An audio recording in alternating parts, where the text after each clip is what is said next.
ورحمة الله وبركاته.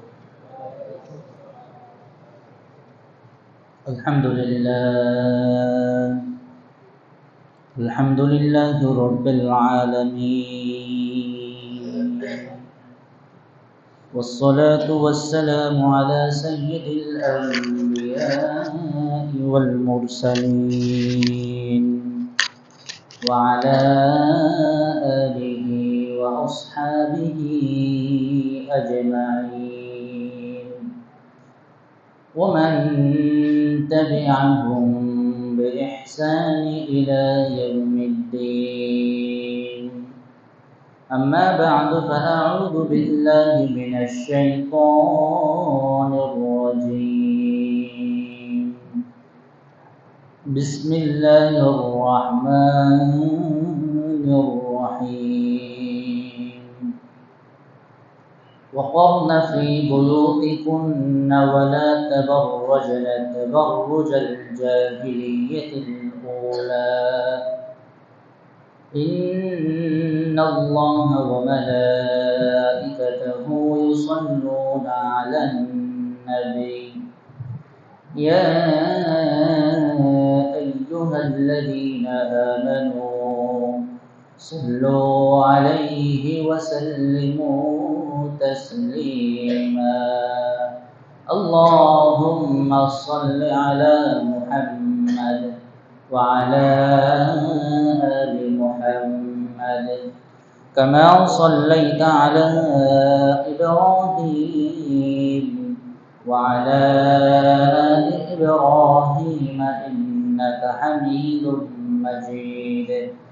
اللهم بارك على محمد وعلى آل محمد كما باركت على إبراهيم وعلى آل إبراهيم إنك حميد مجيد. মুআজ্জাজ মুহতারাম, আমরা সর্বপ্রথম আল্লাহর দরবারে শুকরিয়া আদায় করছি যে মহান রব্বুল আলামিন আমাদেরকে রবিউস সানি মাসের তৃতীয় জুমা মসজিদে জুমার নামাজ আদায় করার উদ্দেশ্যে আসার তৌফিক দান করেছেন। এজন্য আমরা সকলেই বলি আলহামদুলিল্লাহ। আসলে আমরা তো আল্লাহ রব্বুল আলামিনের প্রশংসা সবসময় আদায় করি, বিশেষ করে 5 ওয়াক্ত নামাজে আমাদের প্রত্যেকটা নামাজের রাকাত শুরুতে আমরা সূরা ফাতিহা তেলাওয়াত করি। আল্লাহ রাব্বুল আলামিন সূরাতুল ফাতিহার ভিতরে এমনভাবে সূরাটাকে বিন্যস্ত করেছেন যে শুরুর দিকে আমরা তার প্রশংসা করছি, মাঝের দিকে আমরা তার কাছে দোয়া চাচ্ছি, তার কাছে আমাদের যত সাহায্য প্রয়োজন সব কিছু তার কাছেই চাই, আমাদের যত ইবাদত যা কিছু সব কিছু তার কাছে চাওয়া, এবং শেষে এসে আমরা তার কাছে আবারও দোয়া করছি যে আল্লাহ আপনি আমাদেরকে এমন একটা পথ দেখাবেন যে পথটাতে আপনি যাদেরকে নিয়ামত দান করেছেন, যেই পথ পূর্ববর্তীগণ অনুসরণ করেছেন এবং এই অনুসরণের প্রেক্ষিতে আপনি তাদেরকে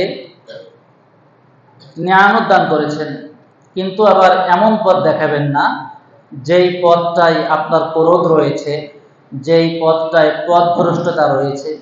অর্থাৎ সূরাতুল ফাতিহা এই একটা সূরার যে সুবিশাল আলোচনা, এই আলোচনা দিনকে দিন চলে যাবে, কিন্তু সূরাতুল ফাতিহার আলোচনা শেষ হবে না।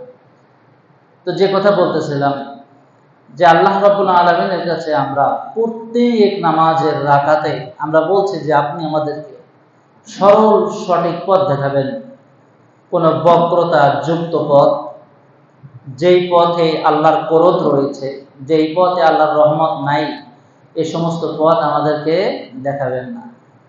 এই নামাজটা পড়ে আমরা সবচেয়ে বড় বিষয় হচ্ছে আমরা যারা আরবি ভাষা জানি না, বা আরবি ভাষার সঙ্গে আমাদের যাদের সম্পর্ক নাই, আমরা নামাজ পড়ি অথচ কি পড়তেছে এটা বুঝি না, অথচ এইটা বোঝা সবচেয়ে বড় গুরুত্বপূর্ণ ছিল। আপনি আরবিতে কি পড়তেছেন আপনি বুঝেন না, অনেক লোক পাওয়া যাবে এই সমাজে খুঁজলে, সূরা ফাতিহার অর্থটা বলতে পারবে না, সে তাসবিতে কি পড়তেছে এইটা সে বোঝে না। এমনকি অনেকে আছে যে আল্লাহু আকবারের অর্থ হয়তো জানতে পারে, সামি আল্লাহু লিমান হামিদা, সুবহানা রাব্বিয়াল আ'লা, সুবহানা রাব্বিয়াল আযীম, কি বলতেছেন, আমি কি বলতেছি, শুধু আরবি, তাও ভাঙাচোরা আরবি, শুদ্ধ আরবি না। এটা আমরা কারো বয়স হয়তো 40, 50, 60 বছর ধরে পড়তেছি, অথচ কি পড়তেছে এটা যদি আমরা না বুঝি। আমাদের আপনাদেরকে জানার জন্য বলি, দেখা যাচ্ছে যে আমরা অনেক সময় অনেক আলোচনা স্কিপ করে যাই, কারণ জনসাধারণকে যেটা বুঝাইতে চাই, জনসাধারণ সেটা না বুঝে সংশয় সৃষ্টি হইতে পারে। এজন্য আমরা আলেমদের ভিতরে যে আলোচনাটা করা যায় অনেক সময় আমদের ভিতরে সেই আলোচনা করা যায় না। আমাদের মাযহাবের ইমাম আবু হানিফা রাহমাতুল্লাহ আলাইহি, উনি কিছুদিন যাবত ফার্সিতে নামাজ পড়তেন। ওনার ভাষা কি ছিল? ফার্সি। তো আমরা যেমন সকল প্রশংসা আল্লাহর জন্য, যিনি এই তামাম পৃথিবী সৃষ্টি করেছেন, পরম করুণাময়, দয়ালু দাতা, মালিক ইয়াউমিদ্দিন, বিচার দিবসের মালিক। ইয়াকা না'বুদু, আমরা তোমার ইবাদত করি, ওয়া ইয়াকা নাস্তাঈন, এবং তোমার কাছেই সাহায্য চাই।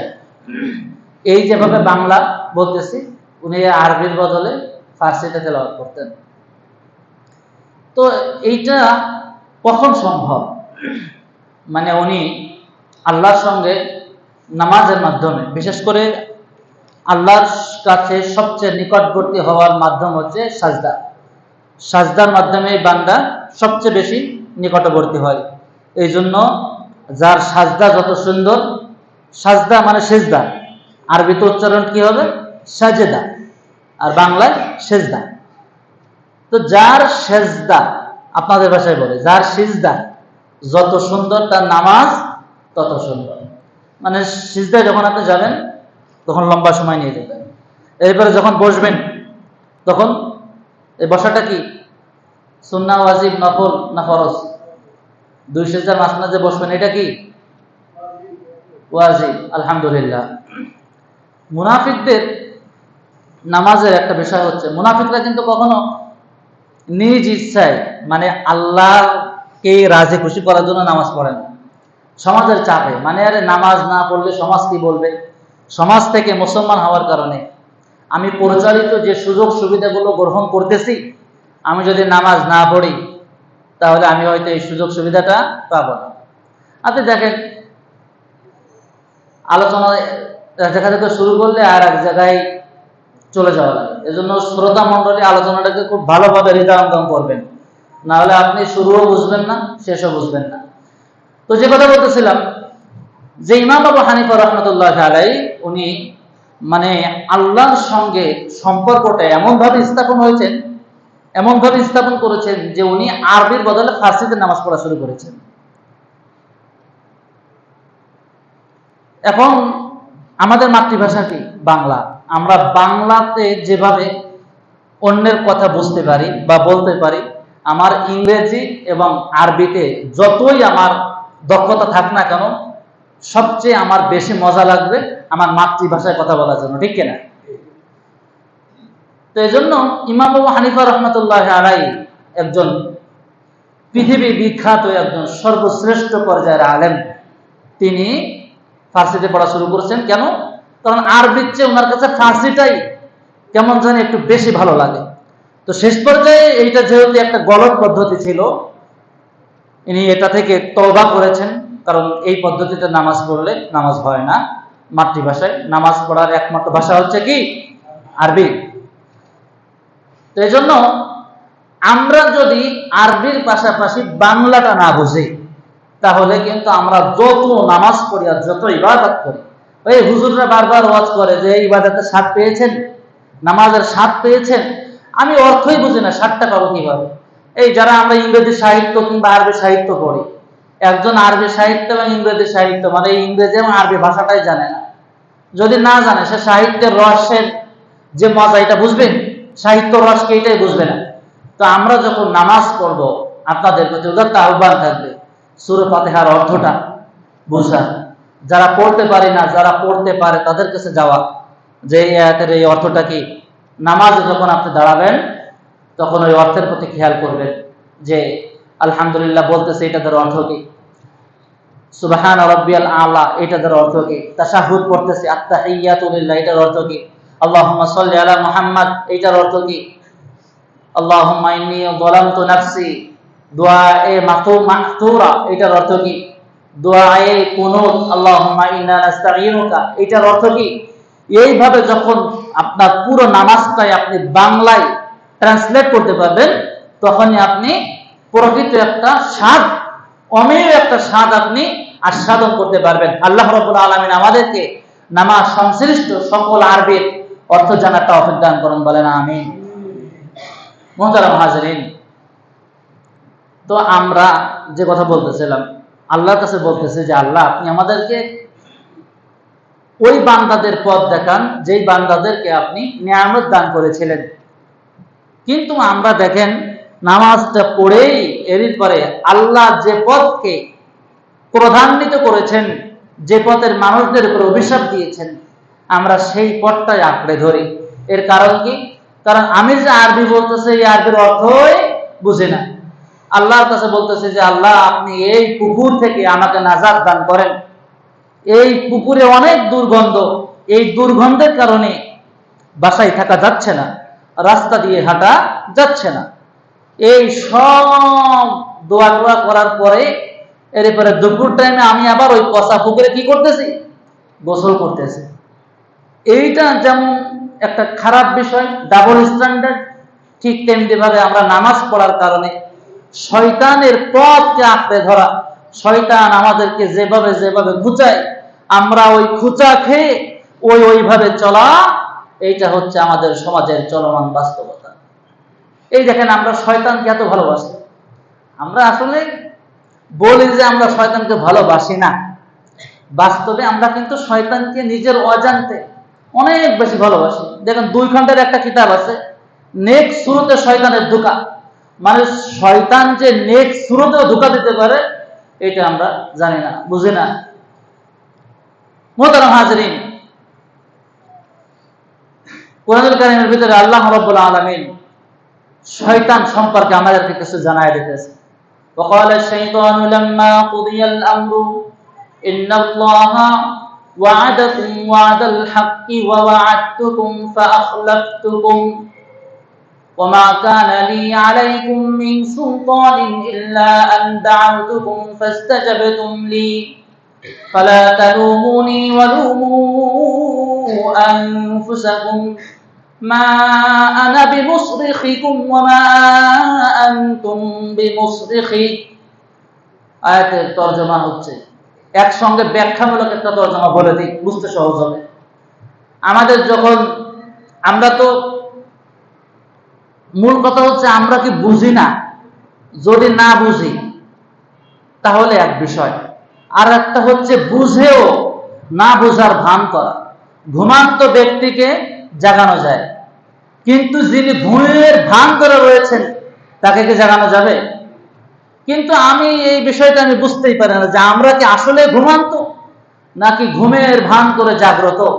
যদি ঘুমের ভান করে জাগ্রত হই তাহলে আমার 1000 বছরের ওয়াজ আপনাদেরকে জাগাইতে পারবে না। মুহতারাম হাজিরিন, শয়তান, আমরা তো কুরআন এবং হাদিস ছাড়া যাবতীয় যত পথ আছে, যত মত আছে, সবকিছু শয়তানের পথ এবং মত। চটকদার বিজ্ঞাপন শয়তানের, আর আমরা ওই চটকদার বিজ্ঞাপনের পিছনে ছুটছি। শয়তানের বড় একটা চমৎকার বিজ্ঞাপন হচ্ছে মানবতাবাদ। সব কিছুর ঊর্ধ্বে মানুষ, সব কিছুর ঊর্ধ্বে মানবতা। এই মানবতার নামক এই সাইনবোর্ডের পিছনে বর্তমান সময়ের সবচেয়ে বড় ধোঁকা এবং ভণ্ডামি আছে। আমরা এটা বুঝি না। এবারে শয়তান আপনাকে বড় একটা সাইনবোর্ড দিয়েছে, এই সাইনবোর্ডে লেখা আছে নারীর স্বাধীনতা।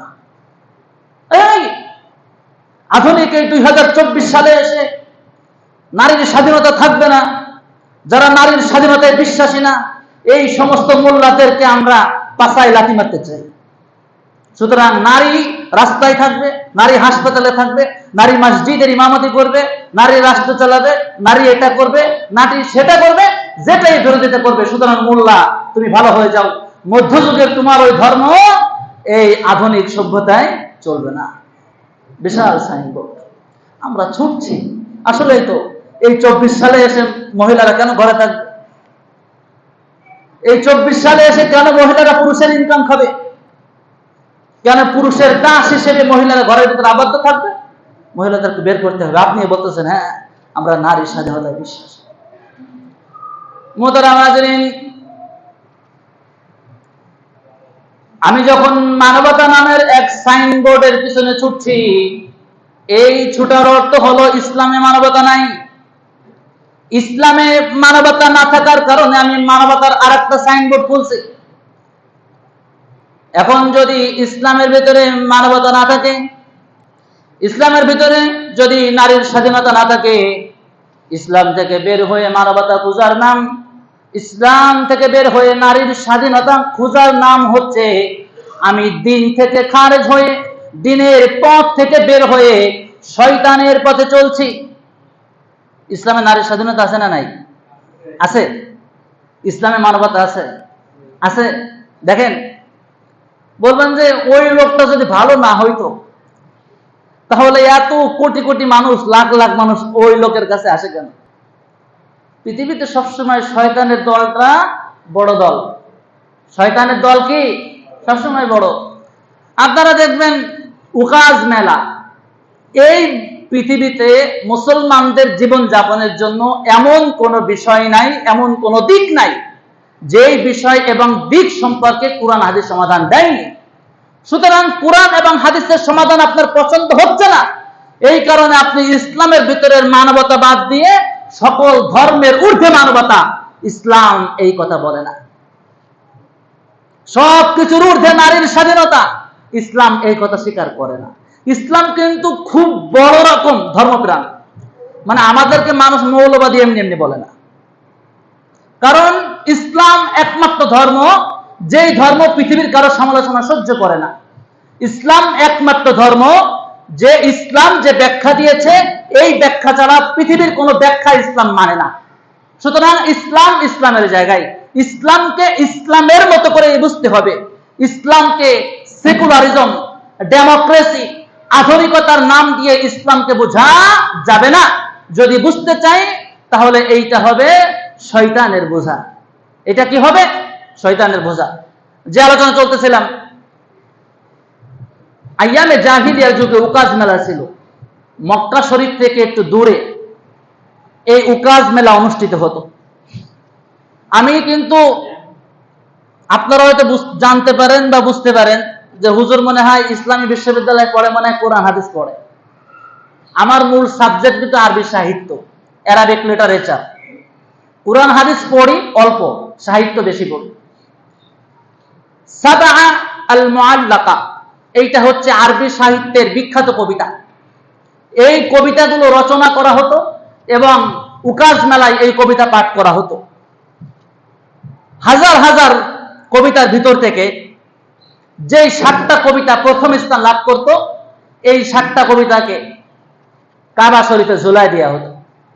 সারা বছর ঝুলানো থাকতো। পরবর্তী বছর যখন আবার প্রতিযোগিতা হতো, ওই 7টা কবিতা নামায় নতুন 7টা কবিতা দেওয়া হতো। আচ্ছা, হযরত মুসা আলাইহিস সালাতু ওয়াস সালাম যখন এই পৃথিবীতে আসলেন, সেই সময় এই পৃথিবীতে সবচেয়ে বেশি পরিচালিত কি ছিল? জাদুবিদ্যা। কি ছিল? জাদুবিদ্যা। এখন মুসা আলাইহিস সালাতু ওয়াস সালামকে আল্লাহ রাব্বুল আলামিন যখন পাঠালেন, তখন তাকে একটা মুজিজা দান করলেন। এই মুজিজা কি? লাঠি। ক্বালা হিয়া আসায়া আতাওয়াক্কাউ আলাইহা ওয়া আহুশু বিহা আলা গনামি ওয়া লিয়া ফিহা মাআরিবু উখরা। আল্লাহ রাব্বুল আলামিন মুসা আলাইহিস সালাতু ওয়াস সালামকে এমন একটা লাঠি দিলেন, ওই লাঠি তামাম বনি ইসরাইলদের ভিতরে সবচেয়ে বড় জাদু, অর্থাৎ জাদুকে আরো বড় জাদু দ্বারা মোকাবেলা করা। আল্লাহ রাব্বুল আলামিন হযরতে মুহাম্মদ মুস্তাফা সাল্লাল্লাহু আলাইহি ওয়াসাল্লাম যখন আগমন করলেন আরবে, তখন আরবে ছিল সাহিত্যের যুগ।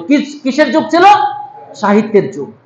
সুতরাং সমকালীন প্রেক্ষাপটে যদি ওই সাহিত্যকে মোকাবেলা করতে হয়, তখন সবচেয়ে বড় সাহিত্য, তামাম পৃথিবীর সবচেয়ে বড় সাহিত্য, তামাম পৃথিবীর সবচেয়ে বড় মানব গ্রন্থ, তামাম পৃথিবীর সবচেয়ে বড় ব্যাখ্যামূলক ধর্মগ্রন্থ আল কুরআন নাযিল করলেন। বলেন সুবহানাল্লাহ। আল্লাহ রাব্বুল আলামিন কোরআনের ভিতরে কাফেরদেরকে বললেন, দেখেন আমরা কিন্তু আইয়ামে জাহিলিয়ার যুগের অন্যতম কবি ইমরুল কায়েসের কবিতা পড়ি। কবি ইমরুল কায়েসের কবিতার ভিতরে কি? নারীর সৌন্দর্য, উটের সৌন্দর্য, নারীর যৌন জীবন, পুরুষের যৌন জীবন, নারীর সৌন্দর্য কত ধরনের হইতে পারে, নারীর আবেগ কেমন হইতে পারে, এইটা নিয়ে তার কবিতা। এই কবিতা আমরাও পড়ি, এখনো পড়ি। কিন্তু আল্লাহ রাব্বুল আলামিন সরাসরি বললেন যে তোমরা এই কোরআনের অনুরূপ যে কোনো একটা সূরার অনুরূপ একটা সূরা নিয়ে আসো। তোমরা যদি তামাম পৃথিবীর সব সাহিত্যিকদেরকে এক করো, তবে এই কোরআনের যে কোনো একটা সূরার সমান একটা সূরা তোমরা আনয়ন করতে পারবে না। আজ পর্যন্ত কোরআনের সাহিত্যের যে ঢং, কোরআন যে ঢঙে বর্ণনা, আপনি অবাক হয়ে যাবেন। ওয়ামা খালাকাতুল জিন্না ওয়াল ইনসা ইল্লা লিয়াবুদুন। এই দেখেন, এই আয়াতের বাংলা অনুবাদটা কি? জিন এবং মানব জাতিকে সৃষ্টি করেছে আল্লাহর ইবাদতের জন্য। এটা হচ্ছে বাংলা অনুবাদ। কিন্তু আপনি যখন আরবিতে অনুবাদ করতে যাবেন সরাসরি শব্দ টু শব্দ, তখন দেখবেন যে সাহিত্যের কি বড় লীলা খেলা। মা খালাকাতুল জিন্না ওয়াল ইনসা, আমি মানুষ এবং জিনকে সৃষ্টি করিনি। অর্থ কি? আমি মানুষ এবং জিনকে সৃষ্টি করিনি। ইল্লা, তবে লিয়াবুদুন, ইবাদতের জন্য সৃষ্টি করেছে। এই যে সাহিত্যের একটা ঢং, পুরো কোরআন এই ঢঙে এবং সাহিত্যের উচ্চাঙ্গের সর্বোচ্চ বিষয়গুলো এই কোরআনে ব্যবহার করা হয়েছে। সুতরাং আল্লাহ রাব্বুল আলামিন আরবের ওই তৎকালীন সকল সাহিত্যকে তিনি বাতিল ঘোষণা করে দিলেন কোরআন নামক এই গ্রন্থ দিয়ে। মুহতারাম হাজিরিন, এজন্য আমাদের এই সমকালীন আমরা এমন একটা সময়ে পৃথিবীতে অবস্থান করছি, একেবারে শেষ পর্যায়ে, লাস্ট স্টপেজ, একেবারে শেষ পর্যায়ে এসে আমরা পড়েছি। কিয়ামত খুব বেশি দূরে নয়। সমকালীন যারা পৃথিবী বিখ্যাত আলেম, তারা এমন একটা মতামত প্রকাশ করেছেন যে আরবের যে এই যুদ্ধ চলতেছে, এই যুদ্ধ আর বন্ধ হবে না।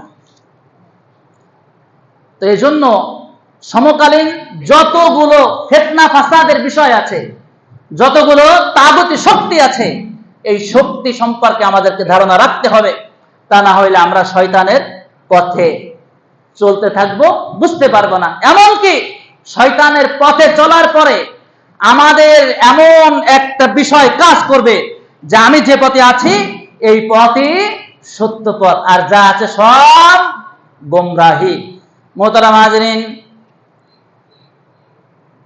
শয়তান যখন وقال الشيطان لما قضي الأمر إن الله وعدكم وعد الحق ووعدتكم فأخلفتكم, অর্থাৎ বিচার আচার যখন সব শেষ, এর পরে আমরা শয়তানের সঙ্গে জাহান্নামে সবার দেখা। সব বিচার আচার করে কেউ জান্নাতে চলে গেছে, কেউ জাহান্নামে চলে গেছে।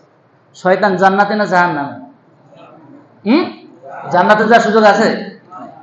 শয়তান জাহান্নামে। সবাই মিলে এরপরে শয়তানকে ধরতেছে। সারা জীবন তোমার গোলামি করছি, তুমি যা বলছো তাই করছি, তুমি যা কিছু করতে বলছো শুধু ইশারা দিচ্ছ, আমরা দৌড়ায় চলে গেছি। আজকে তোমার কারণেই এই জাহান্নামে আসলাম। এখন কি চাই? উপযুক্ত জবাবদিহি ব্যবস্থা থাকতে হবে। শয়তান, তোমাকে এখন জবাবদিহিতার আওতায় আনতে হবে, এবং সবাই মিলে শয়তানকে ধরছে। তোমাকে এখন বলতেই হবে যে কোন কারণে আজকে আমরা এই জায়গায়। আমাদের তো থাকার কথা ছিল জান্নাতে, শয়তান এর পরে নিজে আত্মপক্ষ সমর্থন করার জন্য কোরআনের ভাষায় বলতেছে যে আল্লাহ রাব্বুল আলামিন তোমাদের সাথে যে ওয়াদাটা দিয়েছেন এই ওয়াদা সত্য, আমি যে ওয়াদাটা দিয়েছি এই ওয়াদাটা কি মিথ্যা। তোমাদের উপরে আমার কোনো কর্তৃত্ব ছিল না, আমি শুধু তোমাদেরকে একটু নাড়ায়া দিছি, একটু নাচায়া দিছি, আর তোমরা আমার কথা গ্রহণ করেছো। আজকে না তোমরা আমাকে রক্ষা করতে পারবে আর না আমি তোমাদেরকে রক্ষা করতে পারবো, সুতরাং দোষ আমারে দিও না। শয়তান ওদিনকারা তার মুরিদানদেরকে বলবে যে আজকে আমার কোনো দোষ নাই, সব দোষ তোমাদের, সুতরাং তোমরা তোমাদের দোষকে স্বীকার করে নাও, আমি আমার মতো চলে যাই, সুতরাং আমি তোমাদের ওই জবাবদিহি দিতে রাজি না। মুহতারাম হাজিরিন, আজকে ইসলাম থেকে বড় কোন মানব ধর্ম এই পৃথিবীতে আছে? তাহলে আপনি ইসলাম বাদ দিয়ে বলবেন যে আরে ধর্মের কারণে পৃথিবীতে এত হানাহানি কানাকানি, এত চোলাচলি, এত ঝগড়াঝাটি, সুতরাং সব ধর্মবাদ, সব ধর্মের ঊর্ধ্বে মানব ধর্ম। তাহলে আপনি ইসলাম থেকে যে নামে হোক না কেন আর একটা মত এবং পথ যখন আপনি করবেন তখন ওইটা কশ্চিনকালেও ইসলামের পথ এবং মত হতে পারে না, তার বিজ্ঞাপন যতই চটকদার হোক না কেন। মুহতারাম হাজিরিন, দ্বীন ইসলাম সঠিক পথ অত্যন্ত কণ্টকাকীর্ণ, এটা সহজ কোনো বিষয় না। এজন্য বুঝতে হবে যে নিজে বলতেছে আমি মুসলমান না, তার মুরিদানরা বলতেছে না আপনি পৃথিবীর সবচেয়ে বড় আল্লাহর ওলি। এতগুলো কথা বলার উদ্দেশ্য হচ্ছে আমাদের বিবেককে জাগ্রত করা। একজন লোক সুদ খাবে, আমরা কি বলি যে আপনার সুদ খাওয়া শুভ হোক? এটা বলি? বলি? একজন লোক ঘুষ খাবে, আমরা বললাম ঠিক আছে আপনার ঘুষ খাওয়া শুভ হোক। একজন লোক ধর্ষণ করবে, আমরা সবাই মিলে বললাম যে শুভ দর্শন দিন, শুভ দর্শন ডে, আপনার ধর্ষণ শুভ হোক। অথচ যেখানে শিরকের আড্ডাখানা, আমরা সবাই ফেসবুকে বিভিন্ন ব্যানার টানায় শারদীয় দুর্গা পূজার শুভেচ্ছা। শারদীয় দুর্গা পূজায় মনে হয় আল্লাহর ইবাদত করা হয় নাকি? নাকি? তাহলে যেখানে সবচেয়ে বেশি শিরক হয় এই শিরককে আমরা কি জানাচ্ছি? শুভেচ্ছা জানাচ্ছি। এরই পরে আবার মসজিদে এসে নামাজও পড়তেছি। মুহতারাম হাজিরিন, এই নামাজের কি মূল্য? আল্লাহর কাছে ইবাদতের কি মূল্য? যেখানে আল্লাহ এবং আল্লাহ রাসূলকে স্বীকার করা হয় না, বিকৃতভাবে উপস্থাপন করা হয়, আমরা সামান্য একটা মেলার লোভ সামলাইতে পারি না, ছুটে যাই। আমি এইবার এই মেলায় যাইতে চাইছিলাম, এদের লোকাল কিছু লেখক আছে, লোকাল রাইটার, এই লেখকদের বই অনলাইনে পাওয়া যায় না।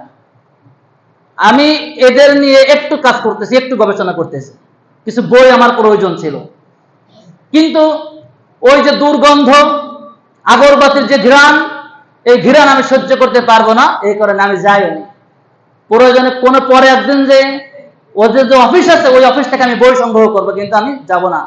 দাজ্জালের কাছে জান্নাত এবং জাহান্নাম থাকবে, যে জাহান্নাম আমরা যেটা দেখবো এইটাই হবে প্রকৃতপক্ষে জান্নাত, আর দাজ্জালের জান্নাত প্রকৃতপক্ষে কি হবে? জাহান্নাম হবে। আমরা কিন্তু দলে দলে সব দাজ্জালের জান্নাতে ঢুকবো, প্রকৃতপক্ষে আমরা কিসে ঢুকবো? জাহান্নামে। আমরা যদি মেলার লোভ, সামান্য একটু আনন্দ লোভ সামলাইতে না পারি, তাহলে আমাদের কি মনে হয় আমরা কি দাজ্জালের পক্ষে থাকবো না বিপক্ষে থাকবো? পক্ষে থাকার সম্ভাবনাই বেশি। আল্লাহ রাব্বুল আলামিন আমাদেরকে হেফাজত করুন, সকল প্রকার ফিতনা ফাসাদ থেকে হেফাজত করুন, বলেন আমিন। সমকালীন ফিতনা সম্পর্কে আমাদেরকে বুঝার তৌফিক দান করুন, বলেন আমিন। মুহতারাম হাজিরিন, আজকে বেশ কয়েকটা প্রশ্ন ছিল, কিন্তু একটা বিষয় আলোচনা করতে সময় শেষ এবং আমাদের আসার গতিও অনেক কম। ঢাকা শহরের বিষয়গুলো কিংবা শহরের বিষয়গুলো হয় কি, ওরা আজানের আগ থেকে বয়ান শুরু করে, তাহলে দেখা যাচ্ছে যে প্রায় 1 থেকে 80 মিনিটের মতো সময় পায় আর কি, 1 ঘন্টা 20 মিনিটের মতো। আমরা হয়তো 35 মিনিট 40 মিনিট বয়ান করি, অনেক বিষয়গুলো থেকে যায়, অনেকে বুঝতে পারে না, পরবর্তী দিনে আবার গ্যাঞ্জাম ফাসাদ শুরু হয়। তো আজকে আমরা নামাজের কিছু মাসলা মাসাইল অনেকে জিজ্ঞাসা করেছিলেন, সেগুলো আজকে বলবো না। আজকে সবচেয়ে গুরুত্বপূর্ণ একটা বিষয়, হাদিসের ছোট্ট একটা অংশ, লা তাকুমু হাত্তা তারাউনি, যতক্ষণ পর্যন্ত তোমরা আমাকে না দেখবে অতক্ষণ পর্যন্ত দাঁড়াবে না। এর দ্বারা বোঝাইতে চাই যখন আমরা এই জায়গায় এটা আমরা না জানার কারণে হয়েছে, জানলে এটা হতো না। রাসূল করিম সাল্লাল্লাহু আলাইহি ওয়াসাল্লাম যখন হুজরা, সেই সময় তারা আমাদের মতো ঘড়ির টাইম ছিল না, যে নামাজ দেওয়ার টাইম আসরের নামাজ 4:15, এরপরে ঈশা 7:15-তে। তো রাসূল সাল্লাল্লাহু আলাইহি ওয়াসাল্লাম সেই সময় তো আপনার মাসলা না পড়লে এটা বোঝা যাবে না, মানে অনুমান করে সময় নির্ধারণ করা হতো, ঘড়ির ব্যবস্থা ছিল না। তো রাসূল সাল্লাল্লাহু আলাইহি ওয়াসাল্লাম যখন আজান হয়ে যেত, সবাই যার যার স্থানে সুন্নাত পড়তেন, রাসূল সাল্লাল্লাহু আলাইহি ওয়াসাল্লাম ঘরের ভিতরেই পড়তেন, হুজরা মোবারক যেহেতু পাশেই ছিল। সুন্নাত পড়ার পরে রাসূল সাল্লাল্লাহু আলাইহি ওয়াসাল্লাম যখন আসতেন, সাহাবা একরাম যখন দেখতেন যে রাসূল আসতেছেন, তখন সবাই নামাজের প্রস্তুতি নিয়ে দাঁড়িয়ে যেতেন। এটা তারা বলার উদ্দেশ্য হচ্ছে, আমাদের এই সামনের যে ঘড়ি, এই ঘড়িটা হচ্ছে 40 সেকেন্ড ফাস্ট, অর্থাৎ আমরা যদি রাইট টাইমে দাঁড়াই, তারপরে কয় সেকেন্ড আগে দাঁড়াবো? 40 সেকেন্ড আগে। তা আমি যে সময় আসি, আসার সময় অনেকে দেখে যে জায়গায় দাঁড়ায় থাকেন, এটা ভালো নিয়তে যে ইমাম সাহেব আসবেন আবার বসবো, তো যতক্ষণ পর্যন্ত আপনারা আমাকে না দেখতেছেন অতক্ষণ পর্যন্ত দাঁড়িয়ে থাকে, এটা হচ্ছে মাকরু। এটা কি মাকরু? ভালো বিষয় না।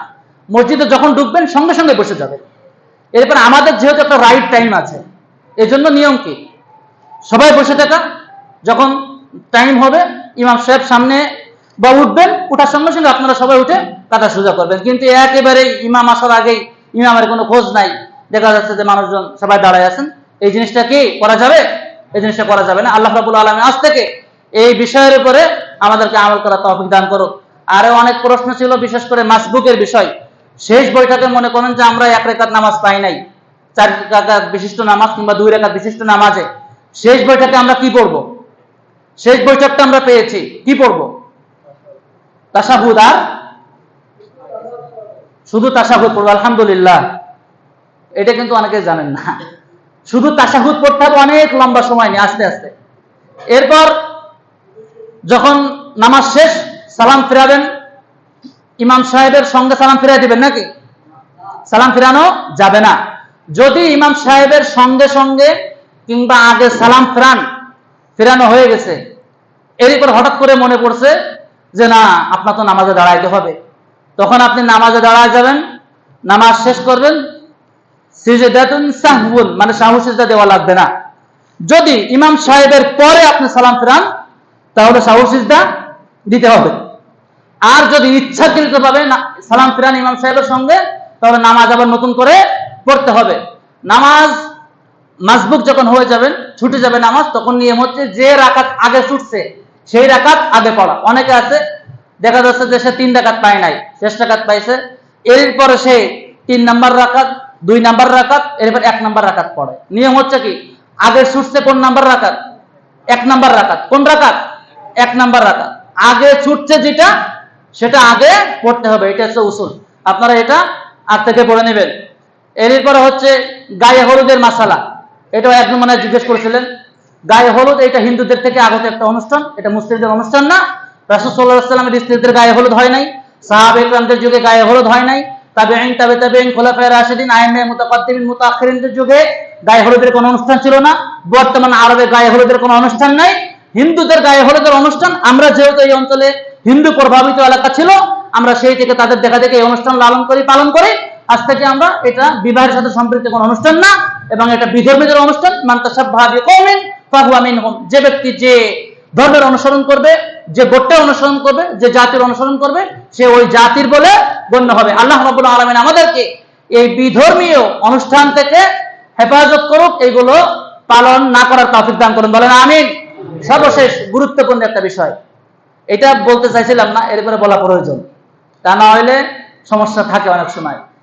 বাংলাদেশের যত মসজিদ আছে, মসজিদগুলো যত ইমাম আছে, এই ইমামগুলোর প্রতি মুসল্লিদের একটা সবচেয়ে বড় যে বিষয়টা আগ্রহের কাজ করে, অর্থাৎ হুজুর কোন রাজনীতি করে, কোন রাজনৈতিক দলের অনুসারী, এইটা আমরা মানে এটা দেখা যাচ্ছে যে এটা আমি আগ্রহের কারণে হইতে পারে, এই কোন এলাকাতে ব্যতিক্রম না। এই জন্য স্পষ্ট করা প্রয়োজন যে আমার রাজনৈতিক অবস্থান কি বা আমার রাজনৈতিক দৃষ্টিভঙ্গি কি। কারণ এই রাজনীতির উপরে ভিত্তি করে দেখা যাচ্ছে যে অনেক মুসল্লি হুজুরের মাসলা মাসাইল এগুলো কারেক্ট করে, হুজুরের আলোচনাকে কারেক্ট করে।